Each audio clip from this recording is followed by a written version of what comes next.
Howdy, y'all, and welcome to Liberty Libations number 30, the episode of technical problems. Zane is on a vertical cell phone at PorkFest. Alden's mic is bound to go out in the next few seconds. Nick is the one sharing the screens tonight because Zach couldn't make it. Steve couldn't make it.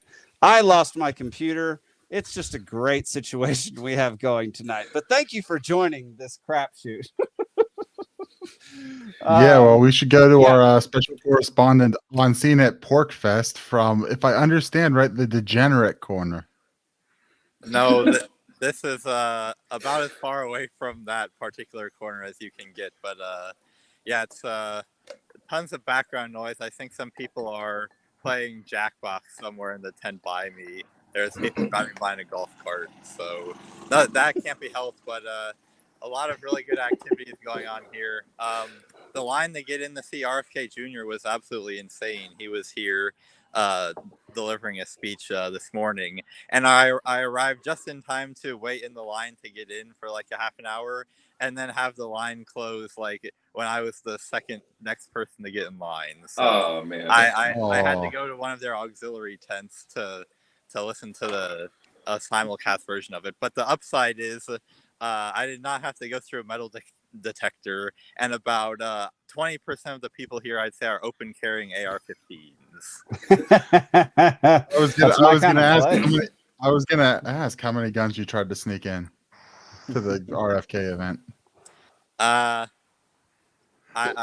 unfortunately did not attempt to sneak in any. I know you're extremely disappointed in me for that. Yes, I'm extremely disappointed in you. I didn't push you to buy your first gun just so you couldn't sneak it in. We can't be making it even easier for the CIA to frame us for assassinating a Kennedy. That's a really good point. That could have been I mean, if anyone was able to like frame somebody poorly, it would be the CIA at a Libertarian event. Oh man. Well, Zane, how has it been so far, man? How's PorkFest treating you?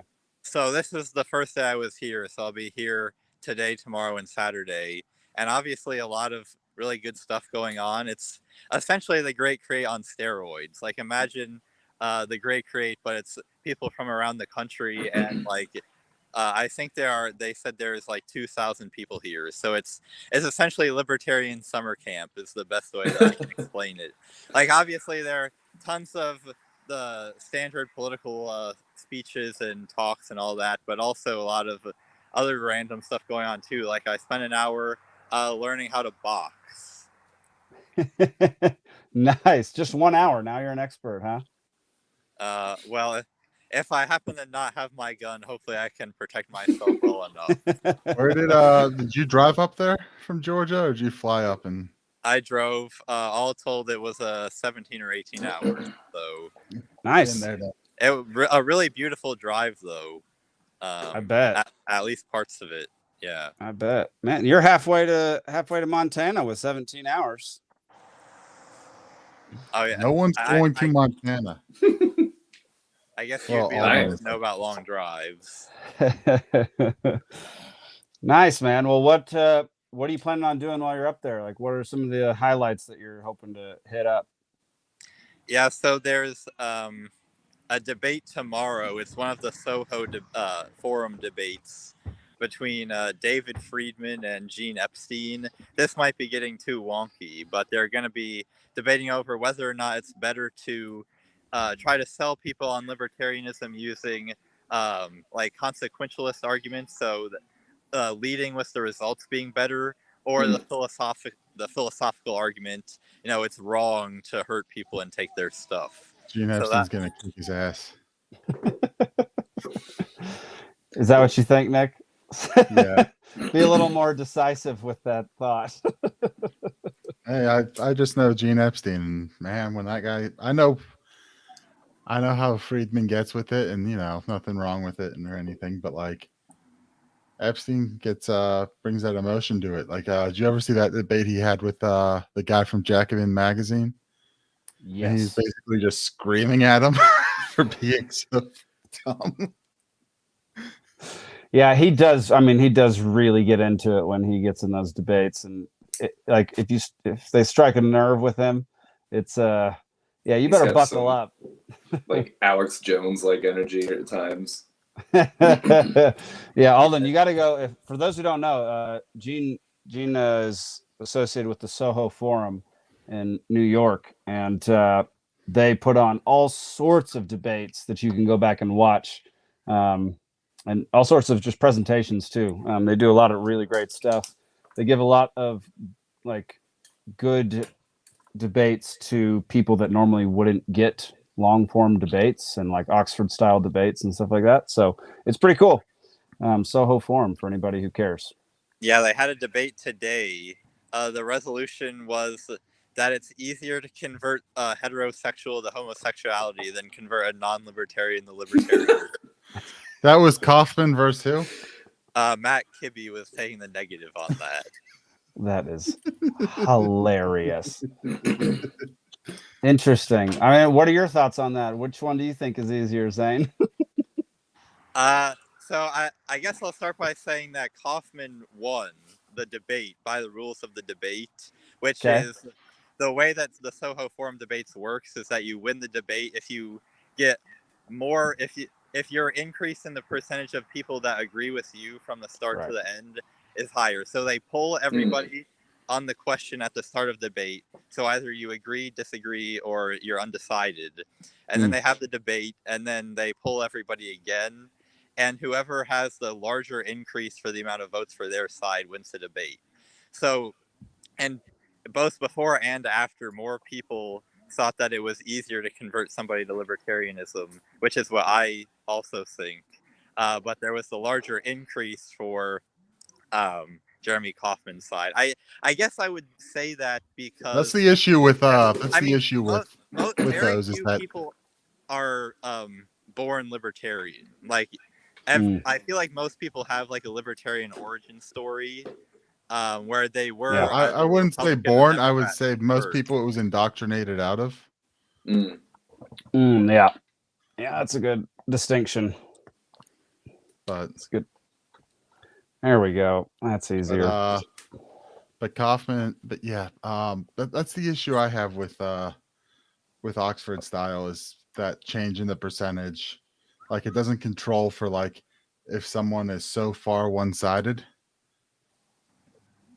Well, you know? no, it kind of does that, doesn't it? Like it kind of makes it harder to win if you're coming in with a position that a lot of people already agree with. Yeah, because the percentage would be a lot smaller as an increase. Yeah, but if there's not that many undecided and it's a lot one way, then like you might be at 90% and you swing 2 additional percent your way, but then like the other side's but the idea behind that is that like if 90% of people agree with you at the beginning, like then your arguments are more out in the public eye. You should have the better arguments. It's like a more established argument if most people agree. Right, and if you still go up, if you still go up at that, I think that counts for something more than the guy who maybe less people would heard of and still went up. But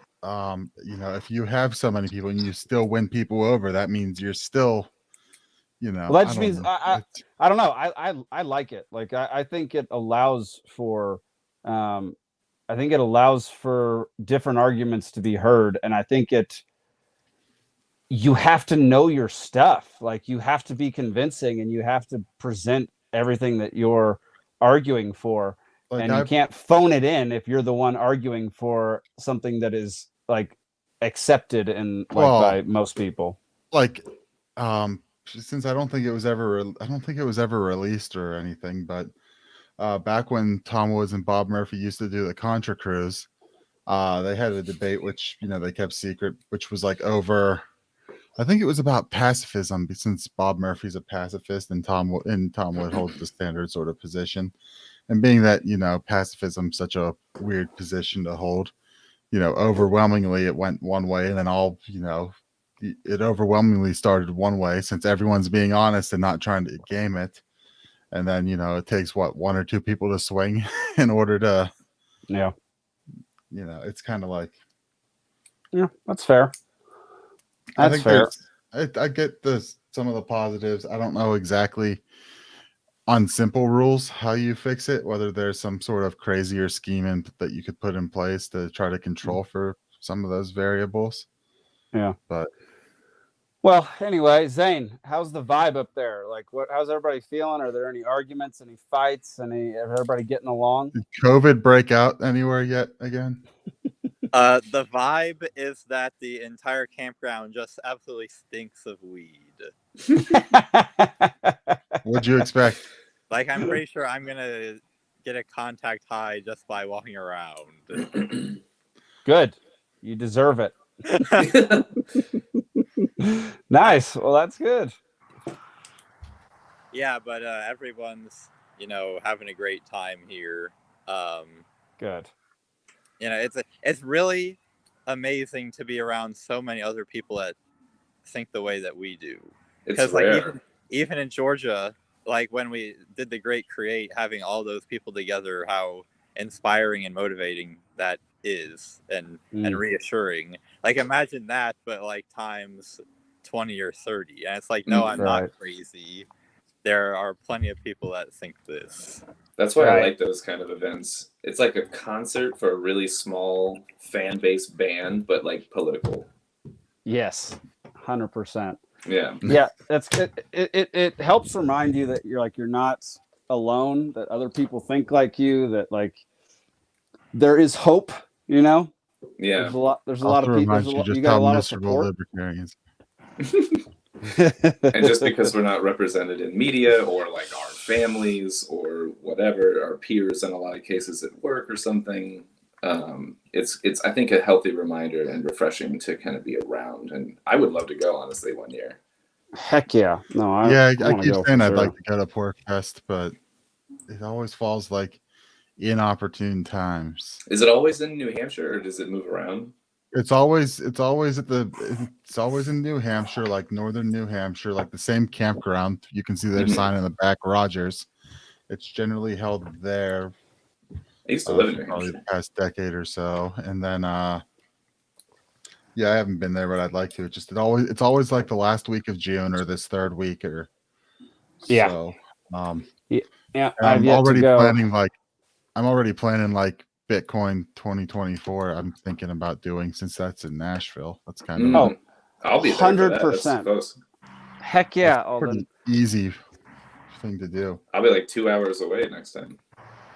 Yeah, no, I thought I was going to go to Miami this year, but wasn't able to make it, which is unfortunate. But yeah, Buddy's got a good point. Southern Pork Fest at Rabbit Eye Farms. Ooh, isn't that just called the Great Create? I think. Yeah, basically. Yeah, buddy. I mean, the reason that this works is that there's already a huge libertarian infrastructure here because of the Free State Project. One thing I didn't realize is that it's been estimated that somewhere around 1% of all people that live in New Hampshire are free staters, which is an absolutely crazy proportion of people. Like, that's a proportion of people that, like, I mean, there are a lot of free staters in the New Hampshire House of Representatives already, but that's something that you can actually make some really groundbreaking progress with, and I think they've got some plans to that effect. So when are you moving to New Hampshire? That's a very good question. I'm sure it was the first question you were asked when you walked in there. Well, I was at a one of the speakers I went to was Carla Garricky. She's been on the Tom Woods show a couple times, but she's one of the leaders of the Free State Project. And I went to her talk, and I mean, obviously she was encouraging people to live in New Hampshire, but she's like to the point where she's seriously thinking about how could we make New Hampshire an independent country and how logistically would it work. Like, she was talking about energy sources and like people with different skills. It's like they're ready to do something big here. It's like they've been going for 20 years and they've made a lot of progress, and it seems like they're on the cusp of doing something really big. Hey Zane, how about you find us do some men on the street interviews live? Walk up to people and ask them if they want to be on the LP Georgia podcast stream. I can try that, dude. Is there? Yeah, let's do it. No, You're braver. You're braver than I am if you do. Yeah, So- you're welcome. You're welcome to try, Zane. Let's just see what happens. Go find So- Kaufman or find Sarwark. Is he there? Has he been seen? Don't I find haven't- Sarwark. I haven't seen him. I'm kind of by the field area, so there's a lot of people playing spike ball here. There's some people building a huge campfire. Is it spike protein ball now? Protein ball. Oh, gonna get us thrown off YouTube for that. Alden, goodness gracious. I'm not sure anybody here is really looking to be interviewed. That's fair. Don't worry about it. Just find the No. drunkest person you can. Or go to the degenerate Oh, side. Hey, the gnome says I'd to be find spoiled for Sarwark. choice if I did that. The gnome says find Sarwark. Yeah. Find the nakedest person in the degenerate side, if that's a word. Yeah, go to the degenerate corner. Let's not do any of that. Let's try to keep this stream live. Let's not worry about any of this. You mean I can't go to where they're doing the nude Olympics? Oh God, are Is they that happening actually right now? doing that? That's on the schedule. For now I'm or pretty sure that's right now? tomorrow. Oh, okay. I guess we Gosh, got to do a special stream. Libertarians are Bonus so episode. dumb sometimes. I just feel like libertarians think that because we believe in complete freedom, that means we should do everything, and it's just a bunch of garbage. Well, to be fair, at least they are physically removed to their own corner to do that. Yeah, hallelujah. Although Right? I've accidentally walked by there a couple of times. It's really not in a corner. It's kind Accidentally. of like around other stuff. But when I was walking by, there was no funny business going on. So that's None of it's accidentally- funny. maybe I just didn't go. Maybe I just didn't go late enough. If I go again You tonight, didn't- I would probably find something going on. You didn't go digging hard enough. Yeah, I'd accidentally find Well, myself in that- the Olympics, so. There's a limit to what investigative journalism I'm willing to do for this show. Fair enough. I disagree. You should do more investigative journalism. No, we'll get an actual investigative journalist to do things like this. Zane, you don't have to go crazy with it. Don't listen to anything Nick dog? says. He's not in charge of it. That sounded like a motorcycle. Hey, Oh, from my end, We it should sounded have- like a dog. we should growling. have sent Zane up with like a better video setup so he wasn't just from his phone and he could get like. We should have get sent him a you- video guy like Jake. Yeah, like a Yeah, helmet GoPro kind of a thing.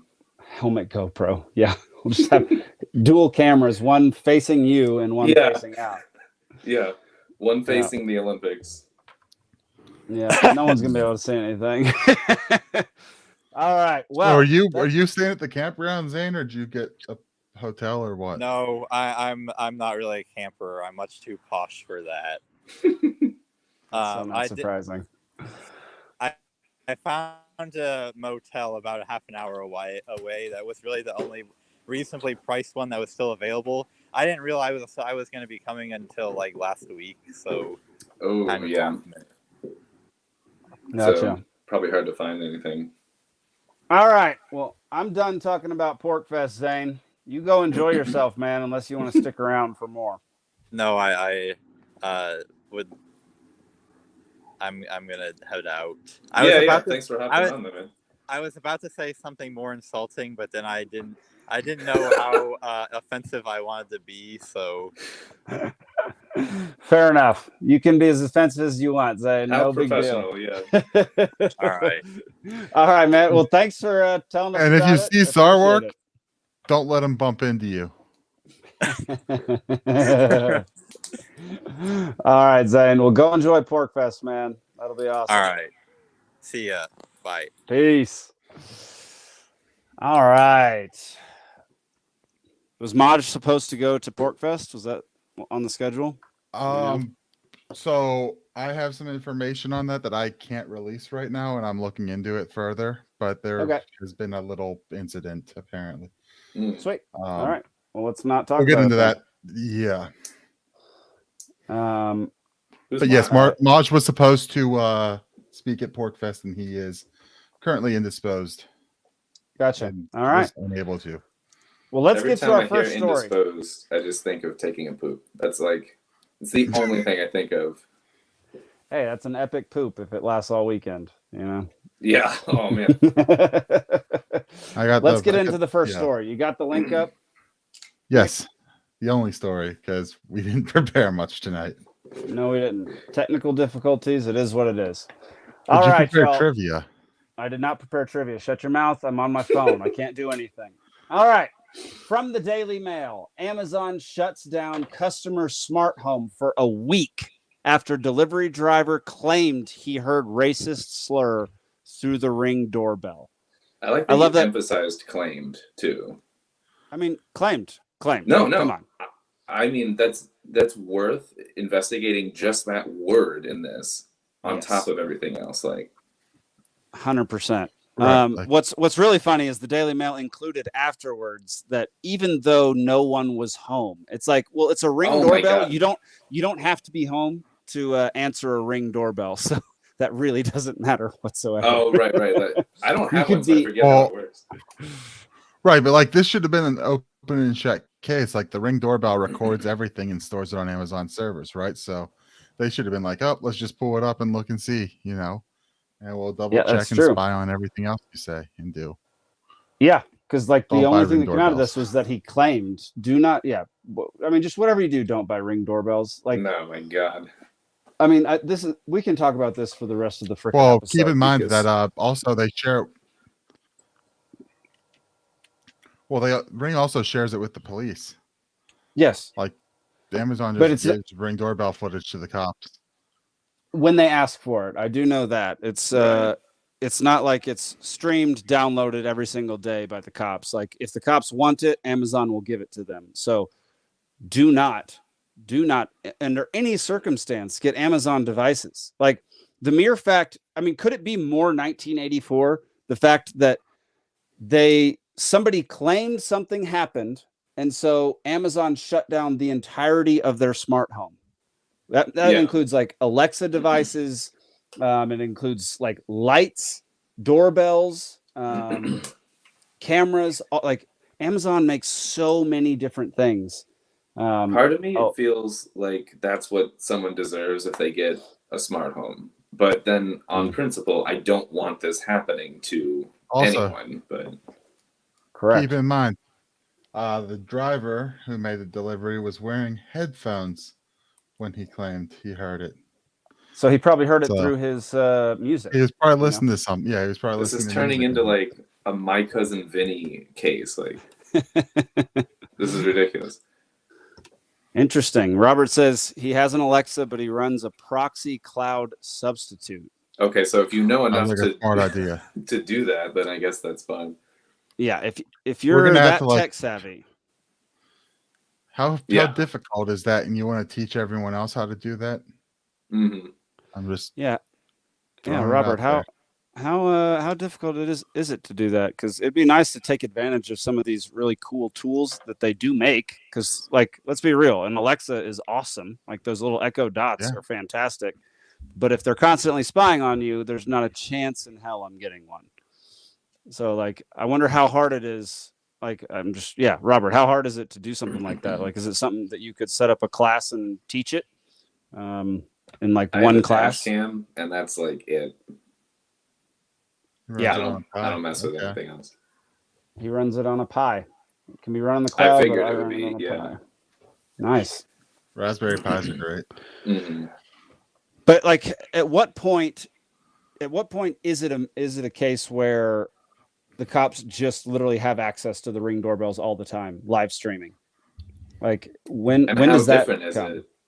How different is it if they can get it when they request it anyway? No questions asked anyway, really, right. on principle. Then they at least don't have to like maintain that infrastructure to handle that much video. Mm-hmm. Mm-hmm. Yeah. It's actually probably better that they let Amazon do it, who's already doing it for the CIA. Yeah. Exactly. But here, I'll take this down because we've already got it. Man, it's crazy what you can do from an iPhone. Like I'm running this whole thing right now off an iPhone. The only thing I can't do is trivia. You know. Actually, if I'd have uploaded trivia earlier, I could do trivia here too. So that's kind of crazy. That's a nice looking background behind you. Green screen. Oh yeah, it's totally green screen. Montana doesn't exist. Yeah, yeah. We already established that. I mean, Yeah. come on, son. Doesn't get much better than this. You know, the chair of the Libertarian Party of Georgia is visiting me this week. That's He's probably watching right now. right on. He's visiting you up there this week? Yeah, him and his wife. Really? Let's hope they don't get attacked by a cougar up there. Yeah, no, like we already did. Yeah. Oh yeah, did you find one already? Dude, we had an encounter with a mountain lion yesterday. It came after Penny, my dog, my little dog, little 35-pounder. Came tearing up the over the hill, and there he is. Boom. Came tearing up over the hill. Everybody froze. It was me, Jared, and Amanda, and then my two dogs. The two dogs froze. The humans all froze, looked at each other. The cat froze when he saw us. I grabbed the rifle, ran towards it. My dogs took off after the mountain lion. It took off down the mountain. I fired a shot. One of my dogs came back. I shocked my other dog to get her to come back, and everybody ended up back safe. It was nuts. It was crazy. Yeah, So, that's a lot going on. That's how you hunt mountain lions with dogs. You let the dogs chase them and tree them, and then you walk up and you just boom. You're actually not allowed to hunt with dogs up here because of the grizzly situation. What's the rule on that? You can't hunt with dogs because of grizzlies. I mean, grizzlies will devour your dogs. And then so it's to protect the dog, like. Yes. Okay. Yeah. According to what I know, I'm not the most avid hunter. Like this is just what I've been told by my neighbor, who is an insane hunter. Mm-hmm. So I don't know the laws there, yet. Yeah. But it was about 120-pound mountain lion.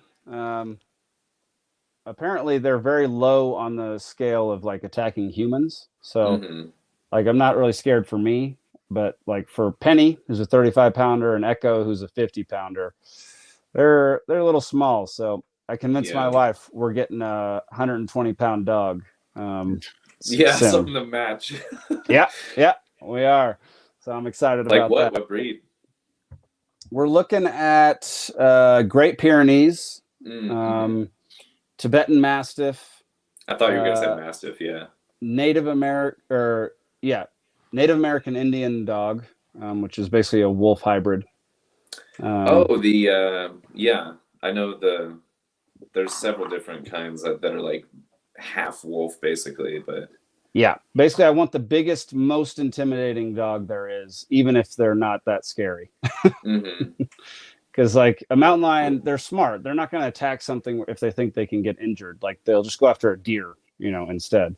Right. But if I've got a big old dog walking around with my two little smaller dogs, I'd feel better. Yeah, I'd feel better. I also told my wife we just need to adopt a farmer's attitude towards dogs and just be like, what happens will happen. And let dogs be dogs. Exactly. Yeah. Have a large dog and a large caliber revolver or something. Yeah, I mean I've got a 10 mil that I carry around with a chest pack. So. 10's adequate. I've never even shot a 10, honestly. You will in a couple of weeks. I'm excited. Yeah. I've had 357 is snappy. Nice. And 45, but never 10. Yeah, 10 mil would do the 10 and 45 are good. Oh yeah, 10 mil with a bare load. It's just straight lead. Like yeah. You should see. I have one of the spinning targets. So we shot today. If you shoot it with a 9, it just does ding, like halfway. Yeah. And if you shoot it with a 10, it goes. Nice. It was great. We also shot the 45-70 today, and oh my god, I'm gonna be so sore. You have a 45-70? Huh? You have a 45-70? Yeah. I've never shot a 45-70. That would be. I haven't either, but I won a 45-70 though. Yeah. The only government I won. Henry. Yeah, exactly. Lever action Henry. It's beautiful gun.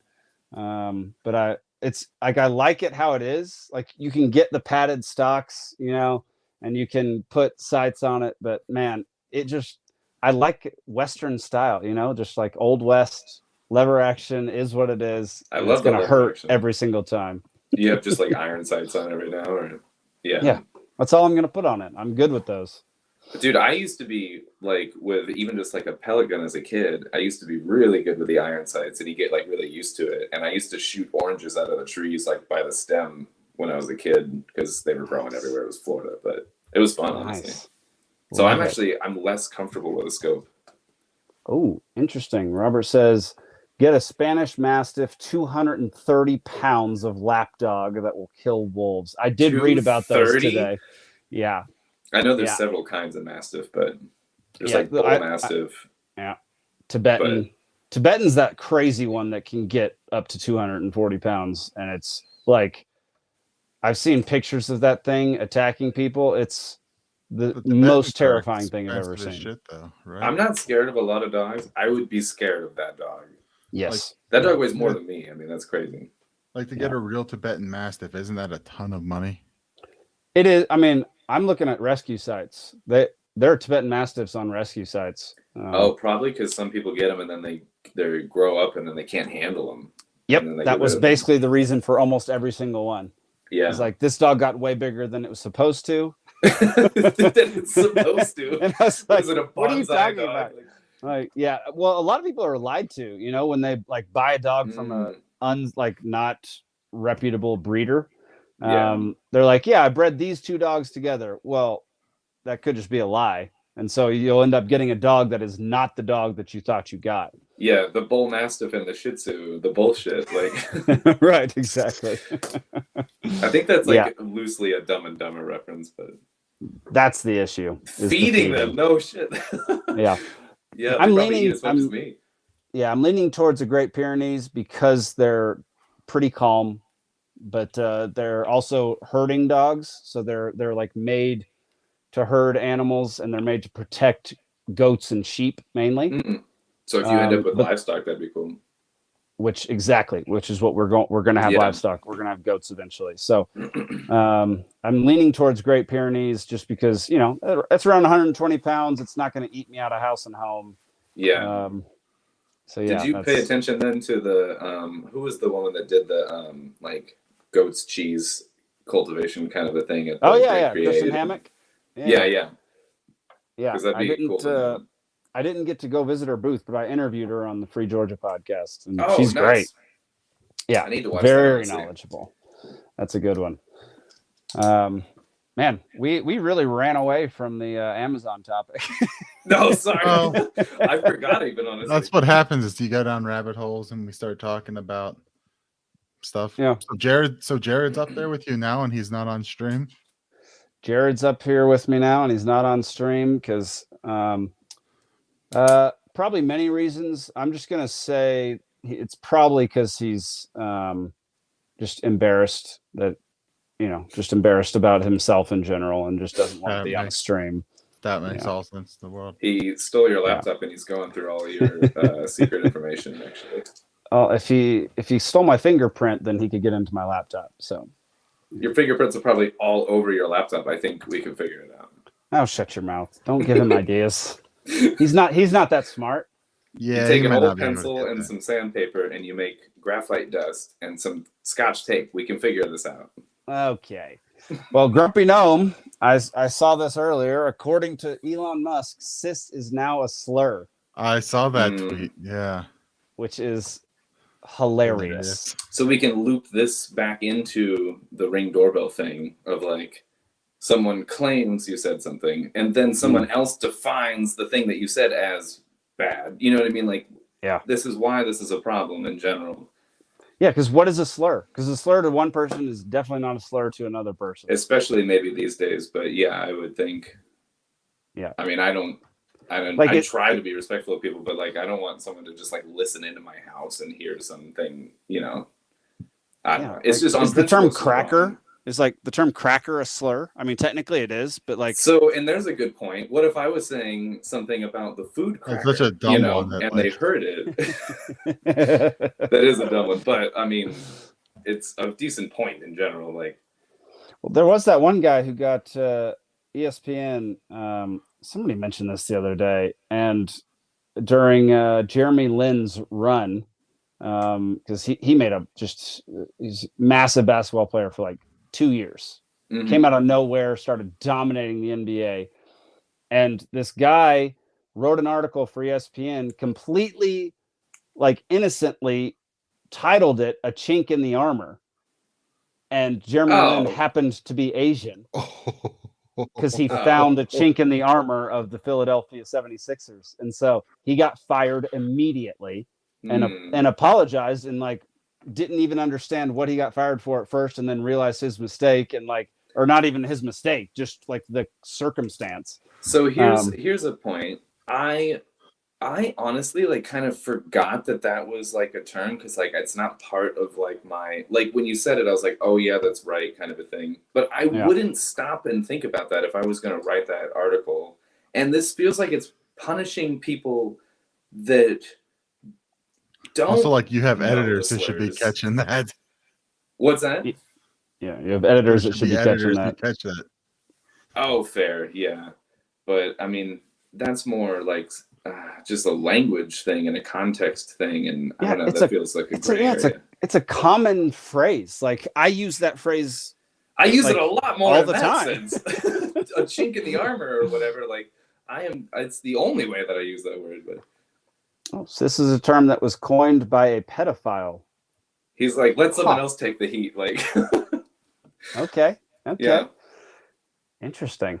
That is interestingly, Robert. I don't love know it. about the origins of cis, but yeah, it's just like policing speech is maybe the stupidest thing that you can do. It's impossible. It relies solely on your own perspective or bending to the perspective of other people. Like that's why freedom of speech is so daggum important, and getting offended by every little thing that people say is absurd and makes you a weak person, creates a weak society, doesn't allow for anybody to have truthful discussions, and we end up in like a situation where our culture is now, which is everybody at each other's throats all the time, and everything going to crap. Right, yeah, it just feeds into that. I feel like a similar kind of a concern with this as I do like the judicial system, where I feel like intent is not as often considered in the ruling of like a sentence for someone. And it's like in a couple of ways it is, like with manslaughter versus murder, but by and large it's really not considered. It's really just all about like the outcome. And I feel like in this case, like with the language, intent is is really truly maybe everything.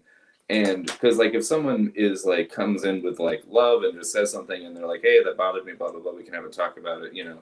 But if someone's being an asshole, I mean, like truly just you could yell at someone that they are a turtle and it won't make any sense, but it'll hurt more coming because someone means it than if someone accidentally said something offensive, but like with love behind it. Do you know what I mean? Like, so the word is even only so much of what the problem is. And there's a big difference between someone that is like, has love in their heart and is like, just maybe just doesn't know a thing versus someone that is hateful.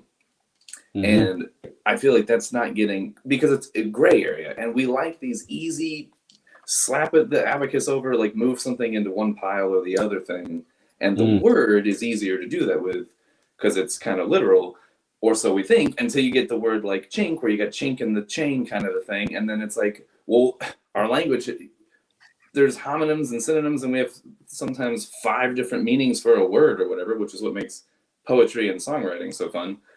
But also what complicates this, and is, anyway, I don't know. I'm on a rant now. I'm coming down, but no, please keep going.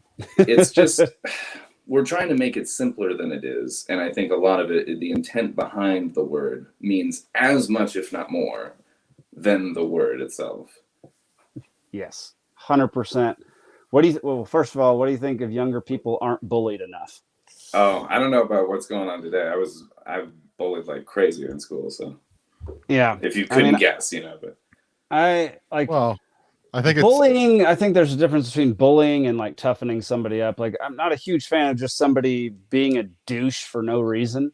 No. But I do think that when those people exist, being able to handle it and learn from it and grow and like repair those scars in the future is a good thing, good skill to have. I'm That having way, this talk. when life hits you and smacks you and like makes things really difficult for you, you don't break down immediately. Yeah. And maybe that also goes to like a lack of any sort of like, say, initiation ritual for anything. Right. And you can't even get away with it all that much anymore. Like, in college, I was in a fraternity. Like, it was all basically football players and former football players. Like, we all kind of joined this, and it's like, all right, it's all, it's been like that for years. And, there were like national rules against doing things that we were doing, of course, right? But, nothing about it was malicious. Nobody was, there's the intent again. Yeah. Nothing was ever malicious, and it was never anything that put anyone in a situation to be hurt. It would be like, well, since we got thrown off because of all this, I can openly talk about it, right? So, basically we spent all semester telling all the pledges there that hey, you have to pass this test and nobody's ever failed, and if you fail, you're going to screw everyone over because we're already on thin ice, blah blah blah. Fed them that story, weekly dinners where they had to show up and they'd be grilled on questions and they'd have to know. And if they did things wrong, you'd have to do like a chore around the house or something around the, to fix up on that. Basic things like that. There were sometimes like, maybe twice a semester in there, there'd be like a night where it would be like, you'd show up and you'd be in the basement and we'd be screaming questions at you, and nothing ever got physical, right? It was just like, it basically was just all on that, but it kind of built that, this is serious. We're taking this serious. And, yeah. And then of course the night of the test comes and everyone fails. and it was set up like everything about it was scripted. Like everyone was like shut into the bathroom on the third floor.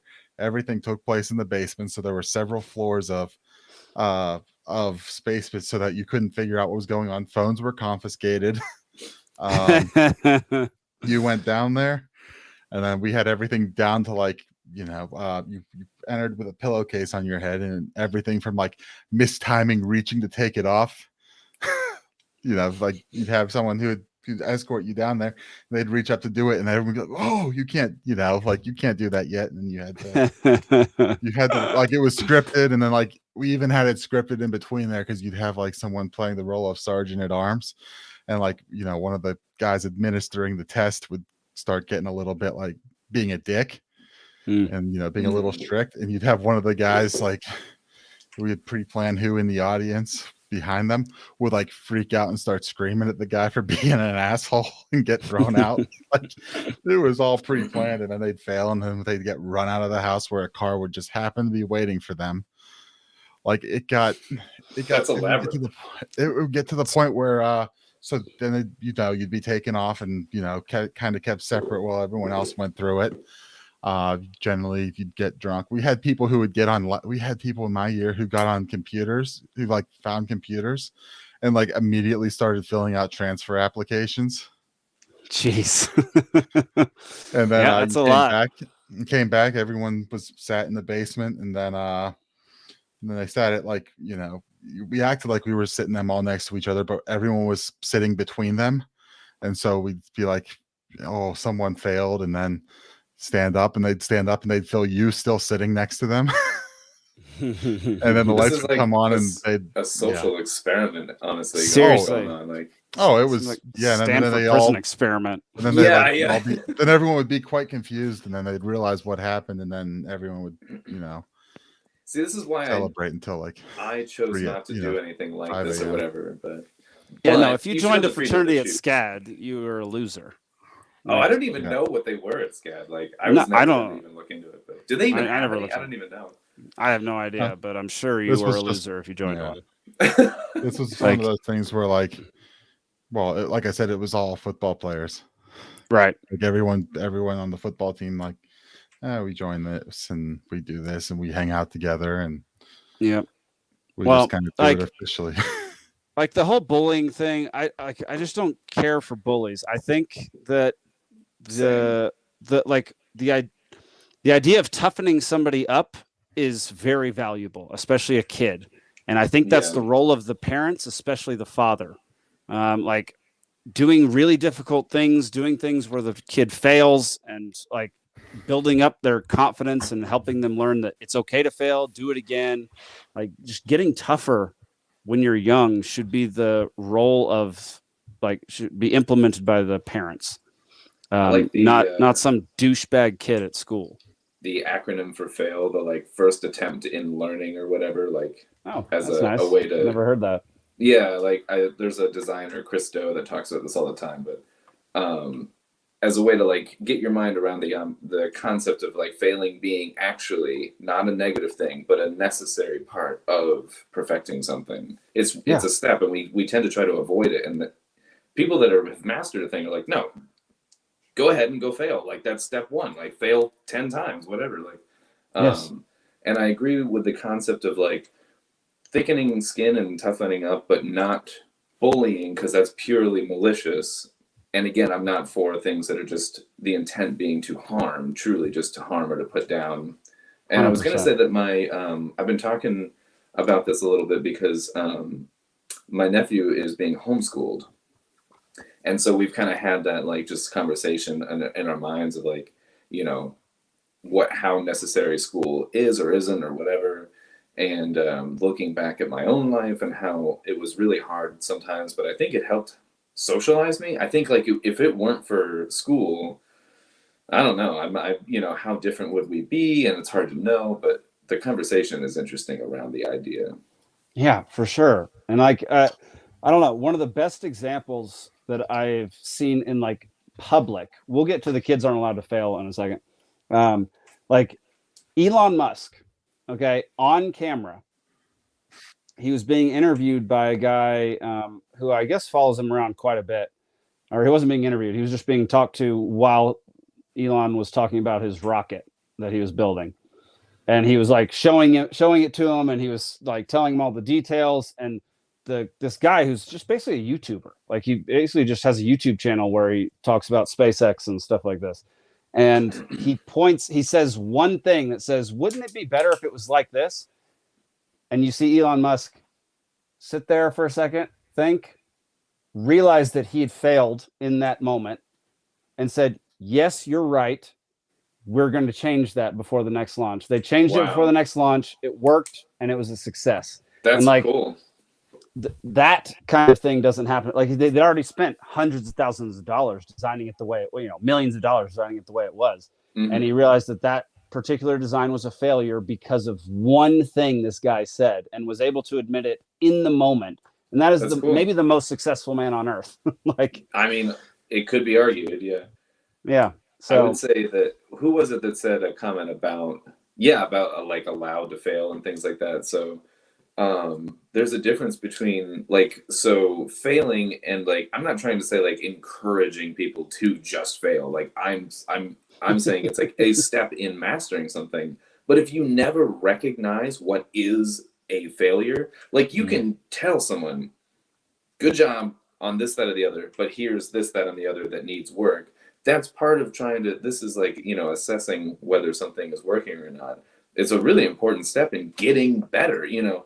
And when we do the whole, like, I'm not a fan of the whole, you know, trophy thing or what the, you know, everyone gets the same level of trophy thing and all of that stuff. Yeah. And, you know, when someone fails or makes a really shitty science fair project or whatever, and then just be like, good job, you get an A. Like, you know, this isn't helpful in any way, really. But so recognizing failure, but not overlooking failure. You know what I mean? Like the difference between there's a balance being in it. Yeah, but then and I'm not trying to like rub someone's nose in it either, because the goal is to get better, you know. Yeah. And especially with kids, if you're encouraging kids to do something, if you just come at them all strong and old school and just like, this sucks because of this, that, and the other, and you don't have a mix of encouragement, then they might get discouraged right there and never go on and not get better. Did you see the movie Whiplash? Yes. So, okay, good. I'm glad someone knows what I'm talking about. When he's talking about... I know the movie. Yeah. I forget if he's talking about like Buddy Rich or who it was, but he was saying that some like old school drummer or whatever was, had like a tough, instructor or whatever, and like pushed him really hard. And he's like, but if he didn't, who would he be? He wouldn't be as good. And if you push someone too hard, then they might quit, kind of thing. There's this balance. We've talked about this before with other things, the friction point. Maynard, the singer of Tool, but he does wine now. He talks about this with growing grapes. If they grow too easily, if you give them everything they quote need, if you just overwater them, they get really plump and they get juicy and they get sugary, but they don't develop any character because they don't struggle and the roots don't go deeper into the soil and they don't pull the terroir, like the soil, minerality and the character. And the skins don't get literally thicker skins. They don't develop and you don't get that tannic quality. And so everything just tastes kind of like two-dimensional and flabby and sweet. And you can make tons of stupid, Olive Garden level wine out of it. And if that's your goal, then that's fine. And, but if you want to make really good wine, you got to let the grape hang in the balance of life and death, that like friction point between like too much and the plant dies. Or not enough, depending on how you look at it, Anyway, the friction point, the friction point of like the tension, if you're building a cello neck and if you stretch it too much, it'll snap. If you don't stretch it enough, it won't have the vibration, the actual quality from the tension to make the notes be as good. Like, anyway. Yeah. And like that, like for kids and parents, like that's something that the parent has to learn. What is that stress point of my kid? And each kid's different. That's a good point. And each kid is different. So every single kid is going to be completely different on how they handle what you're presenting to them. And so like, that's a good point. Learning where that stress point is and where, the point where they're going to break or the point where it's not going to be enough is something you have to learn while they're learning. Like that's such a hard thing. And that's why, I don't know. This whole everybody gets a trophy crap is just the worst way to teach kids that there are consequences in life. And like it makes it to where there are just it's lazy parenting and it's lazy. It's just a lazy way to bring up kids. It's like you're not preparing them at all for anything. You don't want to do the work. You don't want to feel the pain that comes with teaching a kid what is good and what is bad, what's right, what's wrong, like where failure is. Like it's all on the parents. Like it's not the kid's fault. It's, and culturally you kind of have like a pendulum swing. Like when you had like, I don't know, 70 years ago or something, pick a number, things might've been a little too cold and old school and rough and detached. And then the pendulum kind of swings this way and it's like, okay, now it's a little too, forgiving and gentle and whatever. And I think that we as a culture, we kind of tend to do, we played darts together like a bunch of times back in the day. The third dart phenomenon where you go a little high, you go a little low, and then you go bullseye. It's the third one. Like it's got a pendulum between the two and then you get it. I feel like eventually maybe we'll get here, but I think certain things kind of, this is political too, with like the left and the right leaning politic pendulum where it's like, oh, we go too far this way. And then it's like, oh, go all the way back. And I think we're trying to find that middle, that friction point, whatever or trying to get into first gear, and get that like friction point there. But if you have, entities that are trying to prolong just the pendulum swing and just kind of keep fanning the flames and keep, through media and whatever else, then you can really perpetuate their pendulum swing. And we as humans, I think if we're not like hyper aware of our own, behavior, we'll just fall prey to the, back and forth like a big tennis match. And you can look in micro and kind of macro examples of this. But I think parenting is one that I think we're kind of at a full tilt pendulum swing over. And if you look at even just politics, it's like, oh, now we're going to war again. And it's like, but now it's swinging to now it's like the blue thing, even though in 20 years ago, it was like red, but it's like, it's still war. Like it, and we've talked about this, of course, a bunch, but trying to observe the machinery and that you're being manipulated and trying to find the underlying reasons why, you know, we're going to war and who it serves. Anyway, you could bring the same philosophy from parenting and schooling and things like that into politics, and that it's a human phenomenon, and that if someone understands this, they can master it within themselves. But if you don't understand it and someone else understands it, then they can manipulate you. Anyway. Gen X was a bullseye. Then we just closed our eyes and threw. That's so good. That's a good one, Grumpy. I love it. Funny. Yeah, that is fantastic. Yeah, I completely right. I'm not going to rant about this anymore, but yeah. I ranted enough for it's one of my favorite things, Robert. It's one of my favorite quotes. Hard times make good men make soft times make soft men make hard times. Yeah. There are some other there's some other phraseology of that, but that is we're in the soft men making hard times portion of the cycle. So. Yes, we are. What's that cycle thing? The four cycles or whatever. What's the there's a term for it in a book. Someone was on Rogan the turning, right? Talking about it. Fourth turning. Don't remember the fourth turning. Yeah, that's what it is. Okay. Yeah, that's an interesting read. It's some very interesting stuff. We're definitely in it. Oh yeah. And it's like clockwork. It happens. It's every 80 years you go through all four cycles. And this is not a new phenomenon. If you look at a lot of these cycles, like Plato even talked about these different things and like political cycles, and that you get, like he talked about, like through freedom, you eventually get people that are elected that then people choose something more like totalitarian. Right. Through freedom, or at least, you know, the illusion of it or whatever. But then it starts the cycle over. It's just, I don't know. Anyway, I think that we're kind of in that sort of arc. Go ahead, Nick. To tie together some stories and watch this segue, right? So we were talking about lack of consequences and stuff like that. So this kind of just in. There's some speculation that the submersible, the Navy apparently detected the implosion on it when it happened, and they've been stringing us along, and they waited for this Hunter Biden shit to come out before they finally are now saying, "Yeah, we heard about it. We heard this days ago happen." Yeah, it's all timing. We still activated the full response and everything else. That way we could once again distract from everything else going on. Which, speaking of the Hunter Biden charges. Yeah, I haven't looked into any of this stuff. So like I barely knew about the submersible until this morning. So I was watching it here and there at work. I was watching to see what happened. I mean, I figured they were dead from the start.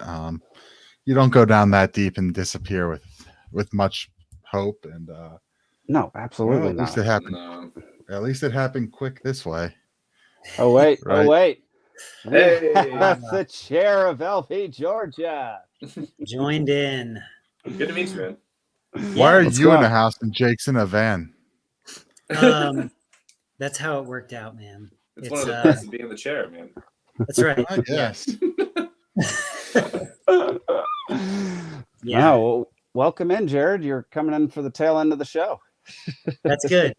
Just in time. Yeah. So we're about to talk submarine and then Bunter Hidden. So and those will be our last two topics. Because they're now connected with each other.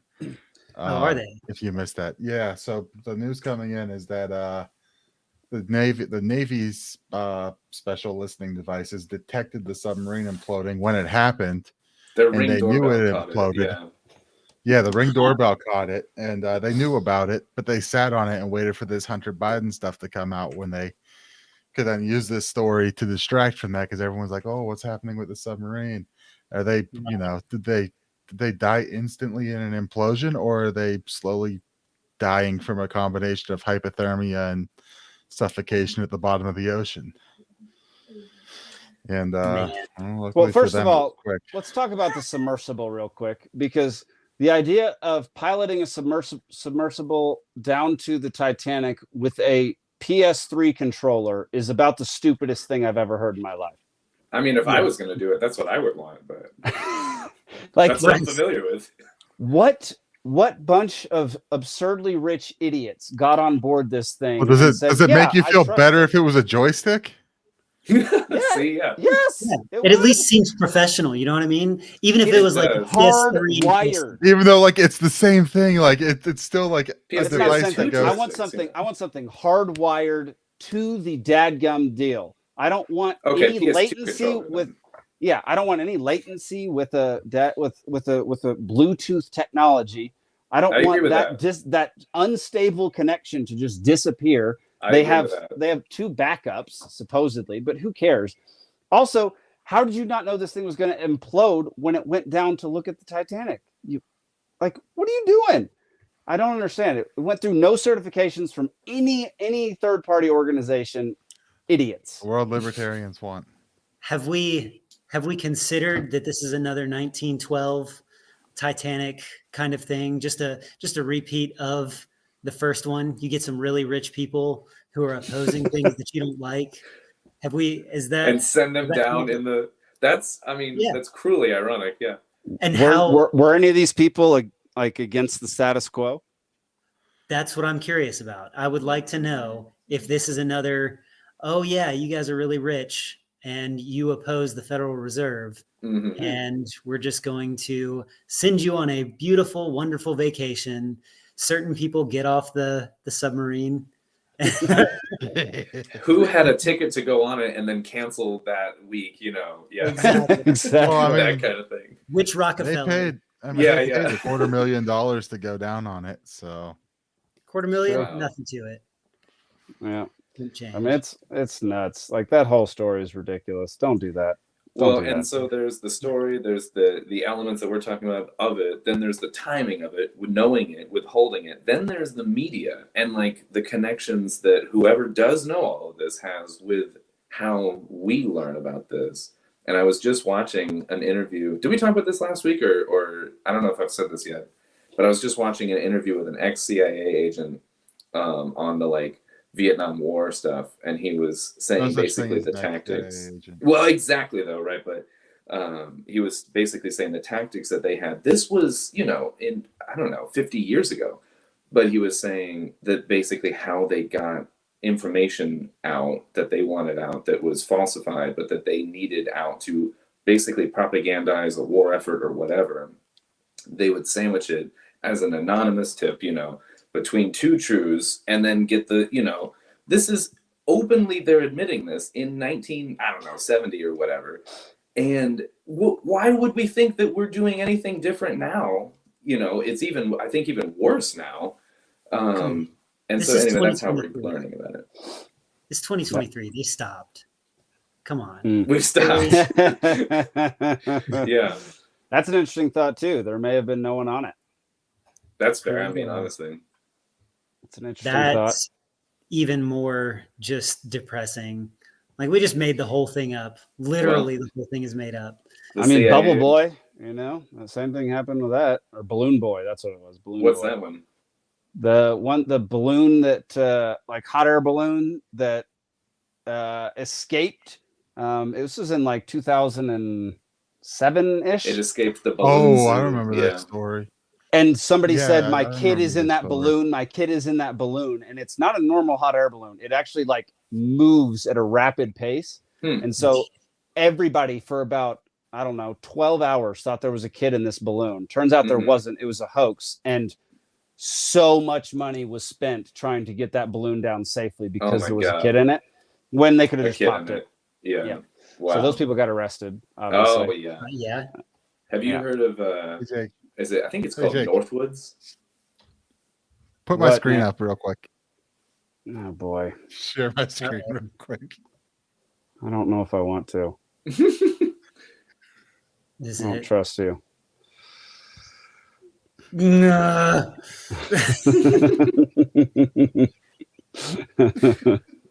Yeah, that seems about right. All right, that's all. That's my favorite template. I think probably. I think the Commando War with Raytheon, that has to be like top notch. Come on, do a war. Do a war. Oh man. All right, so let's talk about the Hunter Biden stuff real quick. Nick, what is it about? What are they hiding? What's going on here? What are the charges? Yeah. So, well, Hunter Biden's, well, we all know what he's been up to, using daddy's name, and he's been out there ever since the good son died, doing all the shady business deals, ending up on boards of energy companies in Ukraine and China and all these other places, whatever, sketchy people. And apparently there's some stuff where he's cutting deals and threatening people, kind of, being a hard ass in some business deals with while saying his dad's in the room with him right now and blah, blah, blah. You guys better do what I say. And anyway, noted crack addict, Hunter Biden, lied on his it's what the 4473 is the gun form, right? I believe that's the number. The gun form that you fill out every time you buy a gun. Okay. One of the questions on there is, are you a habitual user of any illegal substances? So, like, if you smoke weed, and you buy a gun and you say, no, I don't, you're technically committing perjury, right? Now it's generally overlooked because, yeah. Is this so like a state law versus federal law kind of a? Well, this is all federal, right? But that's what I mean. But if your state has like legal weed, then federal law supersedes that or whatever. Right. So like the feds aren't cracking down on the weed in states, but like it started coming out again that like they're cracking down on people with cards, with medical marijuana cards, and who are trying to buy guns, and because they've already said you can't do that and blah blah blah. So it's a headache, but yeah. So noted crack addict Hunter Biden. Hilarious too that you can drink as much whiskey as you want, and you are far more likely to shoot someone when you're drunk. I know it's absurd, right? But it's absurd. But yeah, so Hunter Biden, as much as he's public about taking pictures of him smoking crack with prostitutes, also you don't do that? got caught ditching a gun. He like ditched a gun in a dumpster by a elementary school or something. Jeez. By an elementary school. That's classic. Yeah, it was something ridiculous, and like they were like ignoring it for a while there, but I think they had to do something. So yeah, like Robert says here, they charged him with like 2 counts of tax evasion, but like misdemeanor tax evasion, and then the firearm. There are individuals. I don't think he's not a convicted felon. It was Robert said as a felon. I don't believe he's a felon. It was because he lied on that form, because it was by an unauthorized person, because he lied on that form because he's a known crack addict, because he's taking pictures of himself smoking crack with prostitutes and posted it. Perfect. And so I think that got charged as a felony, but it's going through whatever process that is, where like I don't think he's technically pleading it, and they're like, it's like a diversion thing. It's a diversion process. So like basically, I think it's like if you complete whatever this or that, and they end up just like dropping it. So basically, like it's as big of a slap on the wrist as you're gonna get in the federal court system, where they which exists to like try to fuck you over. Right. I mean, that's the whole purpose of it. Like, I'm going to dig up every little weird law we ever have, and I'm going to throw as many years at you as possible so I can be Mr. Good prosecutor and, move on up. Interesting. First offender program, according to Robert. Yeah, definitely a first offender. Well, I don't know. Like, maybe they were holding on to, like, maybe the Navy was holding on to the information just in case something were to happen. Did they know that this was going to happen like today or soon or whatever? Like, I'm not always convinced that. Well, it's not like they knew it was all they had to do is like, hey, we know this is coming. Oh, look, this is happening. Let's let's just focus attention on this a little bit, since that's happening right now at the same time as this. Right. It's Gotcha. not hard. I mean, Project Mockingbird was a thing and basically still is. Mm. Right, Mr. Anderson Cooper, CIA intern. Yeah, it is interesting. I mean, like, I didn't know about. I actually knew more about the Hunter Biden thing than I did the sub thing until today. So, like, they're not doing the greatest job of distracting people. Yeah, like Robert says, they have acoustic sensors all up and down the coast. Like, they knew exactly what happened when it did. Yeah. Yeah. Right. That's well. So you still mobilize a rescue or something, but them putting out the releases like they did, it probably came down. Play this up a little bit. Yeah. Right. Like, get people invested in the story that they might be trying to do the deepest, submarine rescue of all time, when they knew from the start that everyone was dead. And honestly, kind of luckily for the people that were in the sub, it was instant and not, If the walls are punctured, I mean, the pressure is so much down there that it's just gonna be, yeah. It's over. No. Yeah, I mean, that's instant flattening. Yeah. I don't even know what kind of, can we even call this a rescue? It's really just a recovery operation at that point. Yeah. Well, now, but I doubt they're going to even try to pull anything up. No. Which, is a good way to fake your death. Yes. Well, and then that's fair too. To circle back to the theory that there may be no one on it or whatever. If there's we're not going to bring it up, then, Yeah, that makes it even more suspicious. If we don't get eyes down there to go see it, that makes it really suspicious. Considering this, if I was this company, I would do whatever I could to get eyes on it, to see what happened and to get closure for the people who are mourning those people. You can't just leave it down there. If they leave it down there, then I'm way more suspicious. I agree, just in general, just in principle here. Wow. When it imploded, the walls came in faster than nerve conduction. Wow. Dang. That sounds nuts. I don't even know how fast that is, but it sounds instantaneous. Almost, yeah. Well, let's call it a night. Sure. Yeah, Jake's got a mountain lion to wrestle. Yeah. Grizzly bear to punch in the face. Yeah, I've got to go do mountain things. Also, just incredibly unprepared, since Jared drove off with my backpack. It was great. Oh man, I got back and I was like, man, I wonder if he needed this. And I was like, I'll take it inside. It's good, but it's fine. I'm sure he meant to do that.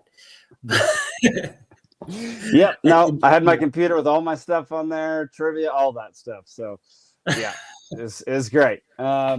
Well, y'all, thank y'all for watching. Thank y'all for listening. Sorry, this is a short episode. Good night, Grumpy Gnome. Good night, Robert. Thank y'all for watching and commenting and engaging. We really appreciate it. If anybody, finds this entertaining, wants to come on the show, reach out to me at podcast@lpgeorgia.com. You can also go to our website, lpgeorgia.com, to learn all about Libertarian Party of Georgia. And we urge you to join the Libertarian Party of Georgia and help spread liberty throughout our state. So that'll be it for tonight. Jared, do we have anything to promote that you want to talk about real quick before we go? You caught me off guard. banishbigbrother.com. Always want to be going after that. If you go to banishbigbrother.com, you will find tons of information on the surveillance state that is coming down the pike. And basically fighting it at the local level. So that's my big push. We're pushing it in several counties in Georgia. Right now, we have several of our affiliates really getting on board with it. So banishbigbrother.com. Get your ebook, learn how to fight surveillance at the local level, and it'll be a great time. It's actually really appropriate. We were talking about Ring doorbells today. So correct. Yeah. Don't let them listen in, my friends. Yeah. It is Elizabeth's project, Robert. Yes. All right. Well, that'll do it for us. I appreciate everybody for watching. Make sure to tune in to Free Georgia Podcast Monday nights for video, Tuesday mornings for audio, and come back next week for some more Liberty Libations. We'll see you then. Peace. Yeah.